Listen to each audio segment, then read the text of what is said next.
In the shadow of years past, the story of a woman named Toma.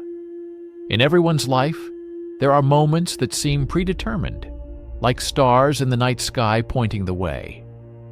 For one woman, let's call her Toma, such a moment was the name given to her at birth. Her father, boundless in his admiration for a famous singer's talent, insisted on the name Tamara in honor of a Georgian queen. However, contrary to expectations, the girl grew up fair-haired and blue-eyed, and the name Tamara never quite stuck, transforming into the simple and familiar Toma. Sometimes Toma felt that this unsuitable name had left its mark on her entire life, as if she were living someone else's existence, without her own convictions or goals. Lately, her sole passion had become romance novels, which she devoured one after another, finding solace in them from the monotonous life of a housewife. The apartment gleamed with cleanliness, dinner was ready, and laundry dried on the balcony. What else was there to do? These novels often featured the phrase, "If the heroine hadn't done this or gone there, everything would have been fine." Toma didn't dwell on this until her life split into before and after. In the first half of her life, everything was calm and predictable. After barely making it through her economics degree, Toma finally found her place in life. She had never felt any pull toward economics, and her diploma gathered dust in the closet, a reminder of wasted effort. One day, Toma's parents decided to go on vacation to Turkey. Her father, a conservative man, preferred holidays in their homeland, but colleagues persuaded him to try something new. However, Turkey disappointed them. The heat, the crowds of tourists, unfamiliar food, and an uncomfortable room. Her father grumbled for a long time, considering those 2 weeks a waste of time. After graduating from university, Toma married her classmate Pavel and became a homemaker. Pavel, unlike her, was an excellent student and quickly built a career at an auditing firm. Toma was proud of her husband and created all the conditions for him to rest and recuperate. Pavel appreciated her care and praised her to his friends, considering himself very lucky to have her as a wife. However, one thing was missing from their happy life: children. At first, Toma didn't think about it, but over time, the desire to become a mother became all-consuming. When her best friend Sasha had a son, Vasya, Toma began to dream of holding her own child close, feeling their warmth and tenderness. Feeding, changing diapers, first steps, all of it became her obsession. What awaited Toma? What surprises and changes did fate have in store for her? The answers to these questions lay ahead. Pavel reacted to the problem of not having children more dispassionately, which was attributed to his excessive work commitments. He merely brushed off Toma's complaints, showing irritation whenever she brought up the painful subject again.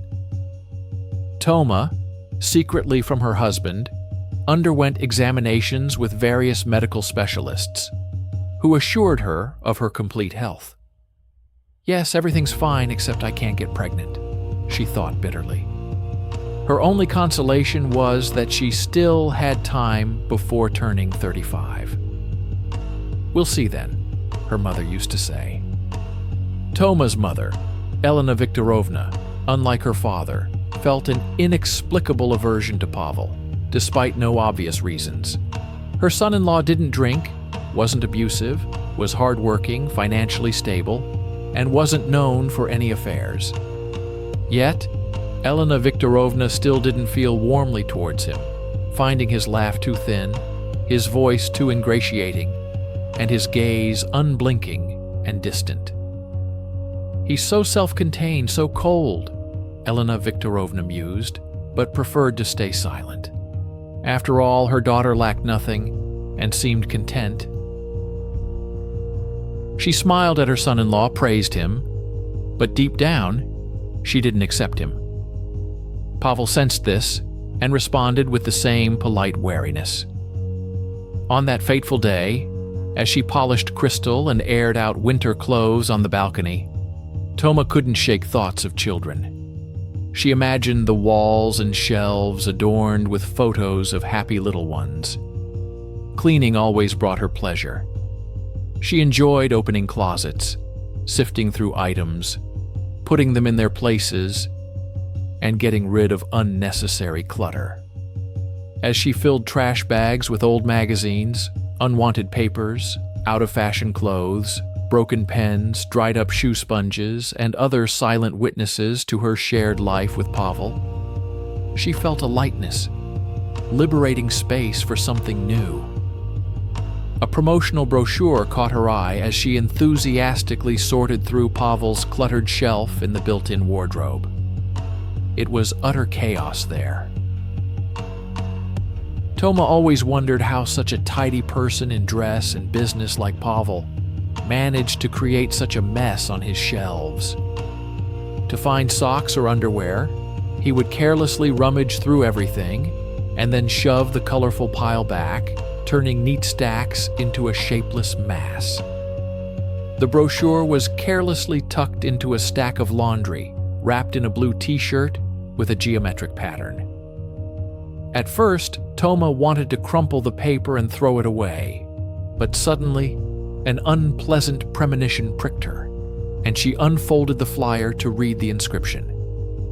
A faint voice of warning sounded from somewhere within, reminding her of the old truth: ignorance is bliss.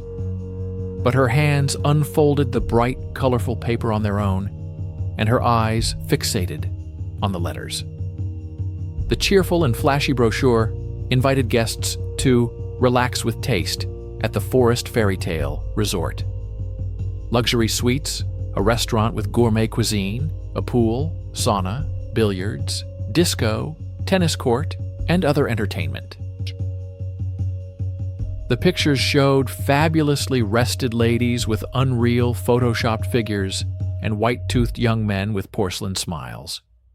Unfolding the brochure with trembling hands, Toma discovered it wasn't just a promotional flyer, but an actual voucher with a date and a hefty price. Pavel had purchased a honeymoon suite for 2 for 3 full days, plus arrival and departure days. This had happened 6 months ago. During that period, Toma recalled, Pavel had gone to St. Petersburg for an auditor's seminar. He left on Thursday and returned on Monday. He was very tired but pleased. His report had been a success. Apparently, he was presenting it on a king-size bed to a very limited audience, flashed through Toma's mind. She found it hard to breathe. Automatically, she walked to the window and threw it wide open. Street noise rushed into the apartment. Children's laughter, snippets of conversations, the rustling of car tires, music. The windows overlooked the courtyard, and every person in that courtyard continued to live their ordinary life. The fact that Toma's world had turned upside down changed nothing. She turned from the window and sat in an armchair. Pavel was cheating on her. He had another woman, and he had lied to her to spend the weekend with his mistress. Most likely it wasn't the first time, nor would it be the last. The most terrifying thing was that there could be no mistake. Toma had never suspected her husband of anything, or spied on him, and suddenly this knowledge crashed down on her. There was no longer any room for doubt. Everything was perfectly clear. And such a sudden, obvious, and simple conclusion to her married life seemed absurd. When Toma was little, her parents often left her with Grandma Liza, now deceased. Grandma Liza terrified everyone around her. Many years after her death, her father confessed to Toma that being around his mother-in-law always made him feel as if his fly had come undone, and his tailcoat was on inside out during an audience with the Queen of England. Everyone around her, except her daughter and granddaughter, had to call her Elizaveta Antonovna. Even nephews would hardly have dared such a liberty, had she had any. She embodied an image of majestic severity, tall, with impeccable posture, not concealing her silver hair, with tightly pressed lips and a piercing gaze. A smile and talkativeness were alien to her. Elizaveta Antonovna conscientiously fulfilled her duties as her granddaughter Toma's guardian. She provided her with nutritious, though simple food, ensured her clothes were warm, looked after her hygiene, and accompanied her on walks. If anyone dared to ask if she loved her granddaughter, Elizaveta Antonovna would likely have preferred to remain silent. The presence of a granddaughter was perceived by her as a given, necessitated by her retirement age and the need for supervision. Her life had always been subject to relentless demands. When it was time to marry, she married. When there was a need to have a child, she bore a daughter. Her professional life was connected to chemistry. She spent her entire life within the walls of a scientific laboratory, where she held a managerial position. Yet she never made a significant discovery, nor did she make a single mistake. What transpired in her closed mind? Was she satisfied with her life? This remained a mystery to those around her. One day, her grandmother took little Toma to a children's cafe, where her attention was drawn to a large aquarium with a dark, slow, and solitary fish. The fish monotonously moved along the same route. Just like Grandma, Toma thought then. Memories of Elizaveta Antonovna did not trouble her for many years. Her grandmother passed away when Toma was in second grade. And now, quite unexpectedly, a phrase her grandmother once uttered, unclear as to why or what for, surfaced in her mind. "You can't stare truth in the face like death." The words had lodged in her memory, seemingly bypassing her reason. But now Toma suddenly understood their profound meaning. She was afraid to confront the truth and therefore avoided it. She couldn't allow herself to accept a truth that could break her heart and ruin her entire life. How could she have allowed herself to realize the increasing frequency of her husband's meetings, business trips, and work excursions, especially on weekends? How could she not have noticed that Pasha often returned home after midnight, crept in the dark with a guilty look, and never touched the dinner left for him, though he usually had a good appetite? How could she ignore that intimacy had become rare? Or how he sometimes looked at her with a thoughtful, scrutinizing, and pitying gaze, then averted his eyes if their gazes met? And countless other small things, easy to dismiss individually, but which now crashed down on her all at once, like a pack of hungry dogs scavenging a summer house community in winter. Toma didn't sit in the armchair for long, only 45 minutes. She had a strange habit for a non-working person, constantly keeping track of time, calculating everything to the minute.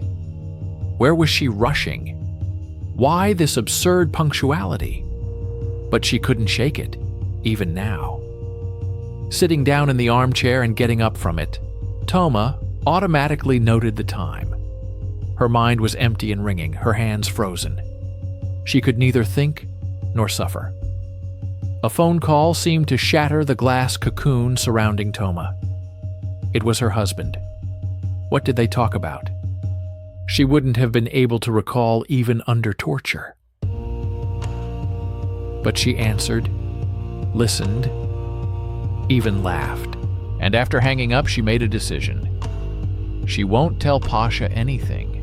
She'll throw away the incriminating paper and pretend nothing happened. Somewhere, perhaps in one of her numerous romance novels she had read, it's not what they lie about that matters, but the fact that they try to hide something. Why was Pasha silent and not telling her about another woman? Because he didn't want to hurt her. Because in his own way, he loved her.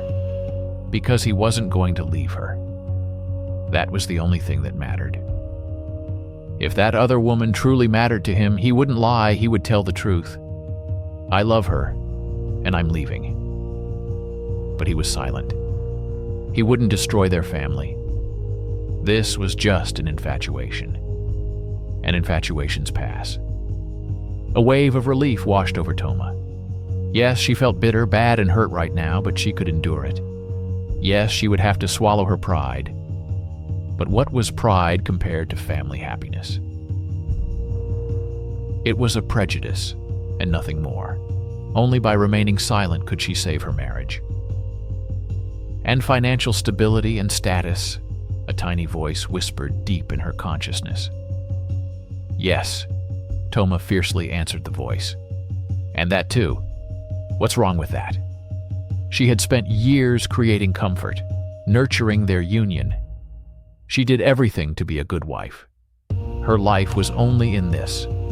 After all, she still loved her husband and would definitely give him a child. So, why trample everything now? And where would she go? What would she live on after all? Who needed this truth anyway?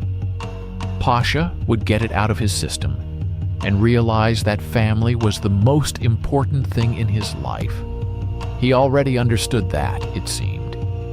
That's why he was hiding his escapades. Her mental dialogue with herself was interrupted by a sudden wave of nausea. Something with my stomach probably, or nerves, Toma thought, yanking open the bathroom door. She barely managed to lean over the sink before she was violently sick. After washing her face and brushing her teeth, she slowly emerged from the bathroom, walked to the kitchen, and gulped down a glass of cold water. She felt better, but Toma couldn't stay home and continue cleaning as if nothing had happened. She quickly shoved things back into the closet, tore the ill-fated brochure into tiny pieces, and flushed the glossy scraps down the toilet. She hastily got dressed and hurried to Alexandra's. Who else could she tell and be sure they would listen and not blab? Her mother definitely wouldn't hold back, and then it would be over. Pasha would be forced to explain himself, and maybe that would push him to leave. Sasha lived nearby. No point in driving. She'd just get stuck in traffic longer. Toma ran down the street, feeling nauseous again, but it no longer mattered. Before leaving, she had taken activated charcoal, her mother's universal remedy for all gastrointestinal ailments. It should work soon. As she stepped onto the stairs, it dawned on Toma that she had forgotten to warn Alexandra about her visit. Since childhood, her friend couldn't stand surprises or uninvited guests, considering it a violation of personal boundaries. However, now is not the time for formalities. I hope she understands. We're not just acquaintances, Toma thought. Alexandra opened the door, a mix of displeasure and bewilderment on her face. But Toma was in no mood for apologies. Without taking off her shoes, she rushed past her friend into the room and collapsed weakly into an armchair. "It's good you're home. I urgently need to talk to you," she began, stumbling over her words and looking around. "Where's Vasily? Where's your son?" "He's at my mother's. She decided to babysit." There was tension in Alexandra's voice, possibly caused by the unexpected visit or disrupted plans. There were rumors of her new romance, and she had promised to introduce Toma. to her chosen one. "Sasha, I'm sorry to burst in without warning, but the thing is, I found out," Toma said with difficulty. She felt an unbearable pity for herself, shame and bitterness, at the realization of her life's imperfection. Unable to control her emotions, she burst into tears, sobbing and clattering her teeth against the rim of the glass of water Alexandra had thoughtfully brought. "Pavel has another woman. Today I was cleaning the closet and accidentally found a voucher. He went on vacation with her when—" Toma fell silent, meeting her friend's gaze. In Alexandra's wide-open eyes, a strange mix of emotions was visible: joy, schadenfreude, mockery, and even triumph, masking a deeply hidden sense of guilt. At first, Toma thought it was ordinary female envy, but in an instant, she realized it wasn't that. "There's something else here, Alexandra. Is it you?" Toma blurted out, without thinking through her words. "Are you having an affair with him?" Alexandra jumped to her feet, and gasping with overflowing emotions, almost screamed, "Finally! How long was I supposed to suffer, Toma? Your blindness has worn out my soul. I gave him everything. Just live. Just be with me. I even gave him Vasily, and he kept saying, 'Toma won't survive this. I can't leave her. How will we live after this?' Wait, Vasily. So, he's Pavel's son? We've been together for 3 years now. I thought if I had his child, he'd leave you. But no, the child is almost a year old, and he's still afraid. And why he clings to you so much, I don't understand. Your parents doted on you your whole life. Now, Pavel, look at yourself. How do you live? Who are you? A useless housewife? Nothing more? You couldn't study, couldn't work, couldn't have a child, always had everything handed to you. You can't even buy your own pads. You ask your husband for money for tights. A real burden. And it would be one thing if you were raising children, but no, you're just growing your backside. Pavel works himself to death, and you're dragging yourself to salons and shops." "Don't shout, my head is splitting," Toma whispered, pressing her temples with her fingers. "Oh, let it split. And who pitied me? Who pitied me? I achieved everything myself, apartment, car. I work like a squirrel in a wheel. And all holidays alone, and I'm raising Vasily alone. Pavel is always in snatches, covering his phone with his palm so you wouldn't find out. How tired I am of all this." Alexandra ran her palm across her throat. "I can't look at you anymore. And how you didn't feel anything, I can't imagine. Do you think I'll ask for your forgiveness? Don't even expect it." "Don't ask," Toma agreed. "Why?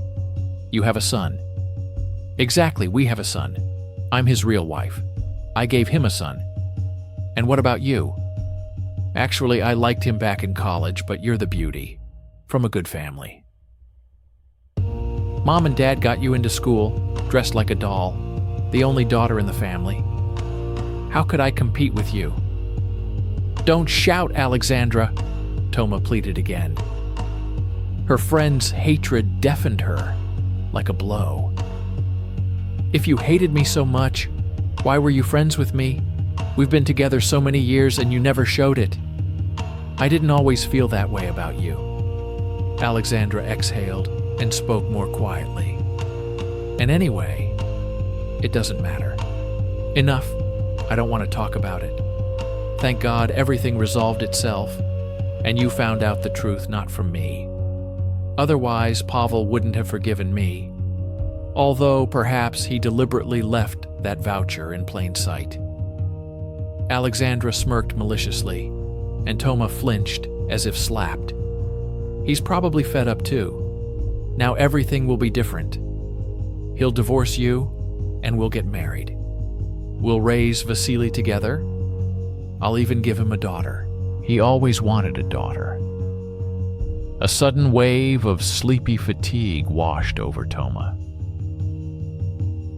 She wanted to curl up in a corner, like a bear in its den, and for no one to bother her. She didn't even have the strength to get up from the armchair. But she needed to leave here as soon as possible. Suddenly, a bout of nausea overwhelmed her.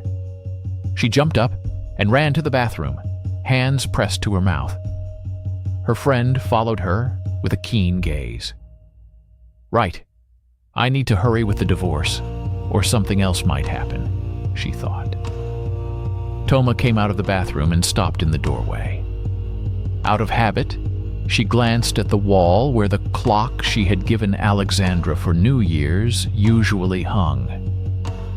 But the clock wasn't there. Instead, a large framed color photograph adorned the wall. Alexandra, Pavel, and Vasily, a happy family, loving parents, and a sweet baby. Everyone was laughing. It seemed they had been caught off guard, though the shot was clearly staged, taken in a photo studio. A true professional, Toma murmured, assessing the photographer's work. Indeed, there's something to it, Sasha agreed, all the while keeping a scrutinizing gaze on Toma's pale face, under whose eyes ominous shadows lay. After a pause, she asked, "And where are your clocks?" "Honestly, I never liked them. I only put them up before your visits. Pasha always asked me to," Sasha replied dismissively. "As soon as you announced you were coming, I'd hide the photo and put out the clocks. It's absurd. Like we were in a theater of lies. We were protecting your well-being and fragile inner world." "What time is it?" "My phone is at home, and the clocks, wouldn't you know, are nowhere to be seen." "Oh, right. You always need to know the exact time," Sasha scoffed, pulling her mobile from the nightstand. 3:30. "Incredible. Only 4 hours have passed since I started cleaning," Toma mumbled, her voice tinged with weariness. Sasha froze, her fingers gripping the phone. "Are you really just going to stay silent? Aren't you curious when it all began?" "We need to discuss our future. Decide what to do next." A tremor of doubt appeared in her voice for the first time. "Why are you avoiding the conversation? Asking meaningless questions about time? What is there to discuss, Sasha? You've already decided everything. It's all predetermined. You'll be together, you have a son. What are you waiting for? My blessings. I'm sure you'll manage perfectly well without them. You've already had a son. Now you'll have a daughter. I won't be in your way. I won't hold Pavel back. You don't have to worry." Toma cast one last glance at Pavel's radiant, happy face in the photograph, then turned and slowly walked towards Sasha's apartment exit.